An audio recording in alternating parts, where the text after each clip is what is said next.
Back in the locker room, scores pizza and wings at Pennsbury Village. And the meatballs are flowing. Now, off the air, our good buddy Jim Leyland is totally amazed at Wolf. We're trying to get Jimmy to eat some meatballs. He goes, it's too early for me, fellas. Definitely can't eat red meat at 8 o'clock in the morning. Dadgummit, you got to worry. I reached for one, but I got my hand taken. Talking baseball, and you have had the opportunity to manage great players and some very interesting guys. Let's play a little kind of, we'll name a guy, and you kind of give us your thought. During the days with the Pirates, and you had Bobby Bonilla and Dre Beck and Sid Bream and Barry Bonds, that team was, we had a chance to meet a lot of those guys because we were on the field a lot of time. You guys were out there batting practice, we were out there lifting, running.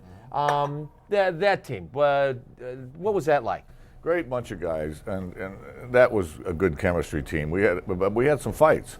Yeah. We had a fight now and then in the clubhouse with that team, but it was an outstanding team. And in 1991, we got in the playoffs and we got beat by Atlanta. Everybody talks about '92, the heartbreak, but in '91, I actually felt like we had the best team in baseball and we didn't win. I don't think we were the best team in '92, the year of the real tough game in Atlanta. I don't think we were the best team, but in '91, I think we were probably the best team, and that was just a super bunch of guys, and they learned how to win together, and we had a lot of fun. And like I said, we had a fight now and then and a few arguments, but to me, that's one of the things that brought us closer together.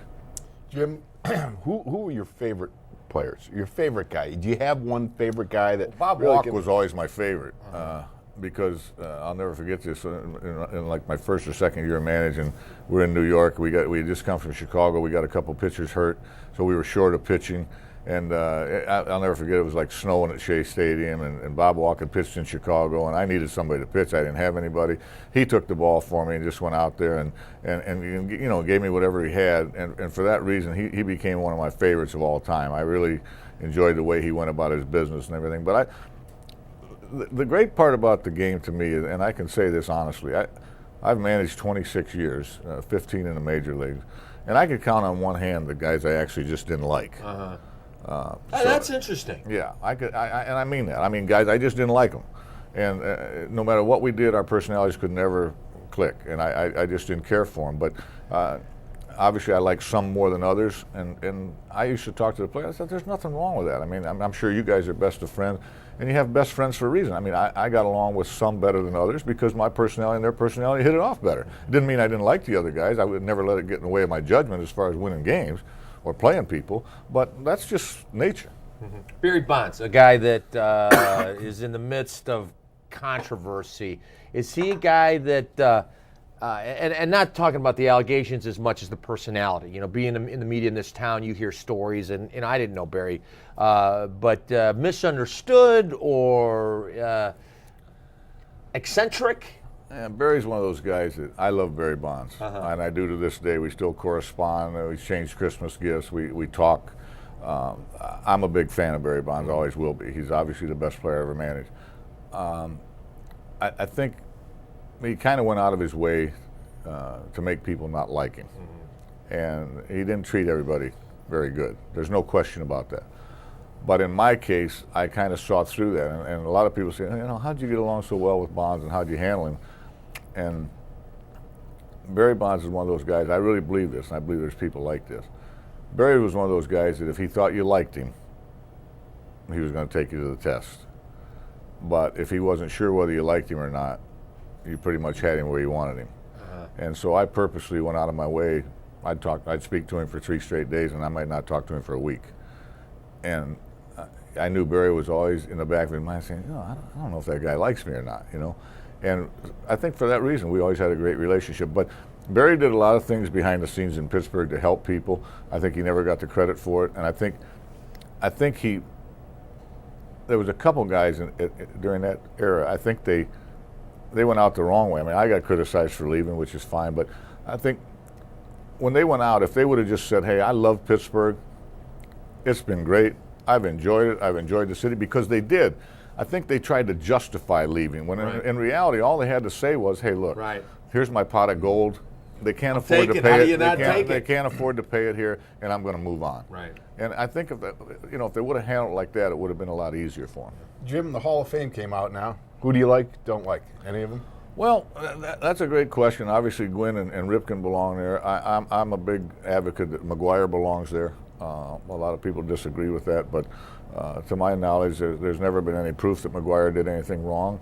And I think if you feel that Mark McGuire's numbers, the numbers are in question a little bit as far as the Hall of Fame. So I think as a writer, I think if you feel his numbers are good enough, I think Mark McGuire should be in the Hall of Fame. And I think, to me, the Hall of Fame is the promised land for the great players of their era. And I think now, because of what's gone on, people are going out of their way to try to make it the Holy Land. Right. And it's not the Holy Land. So speaking of which, Pete Rose, in or out? Out. Out. Yeah. Because that's the one thing. Gambling. It's the That's and it's funny. Yes, I talked to Pete 5 days ago. I had a long conversation with Pete, and I want him to get in so bad, but I understand that one a little bit more than than some of the situations with the steroid talk and everything. Mm-hmm. Tony Gwynn, gotta love the fact he's in. Now, if I saw a correct picture of him, I think he's added a few lbs, has he not? Yeah, Tony was always kind of. he was always a big guy. Well, he was kind of chunky, wasn't he kind of always round. kind of holding his weight down? Yeah, he had to work at it. I think he was one of those guys. But Tony Gwynn was.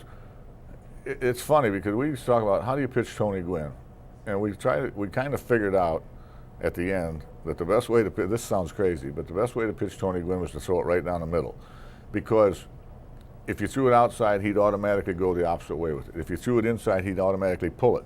So we said, if you throw the ball down the middle, maybe you can get him in between trying to pull it or trying to hit it the opposite field. And maybe, because he always had such a great technique of doing whatever he wanted to with a certain pitch. So we tried to throw the ball down the middle to him, and we had a little bit of success with it. Cal Ripken Jr.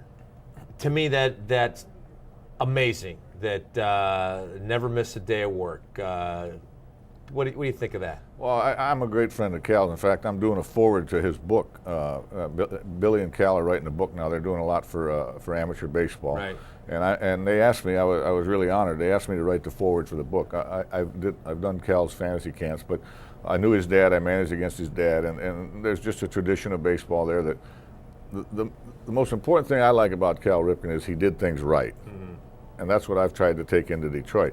A lot of people say, Jim Leyland's coming in here, he's an older guy, blah, blah, we're going to do it my way. It's not my way. It has nothing to do with my way. In my opinion, it's the right way. There's a right way and a wrong way to go about things. I think Chuck Noll went about things the right way. You played for him, you know about that.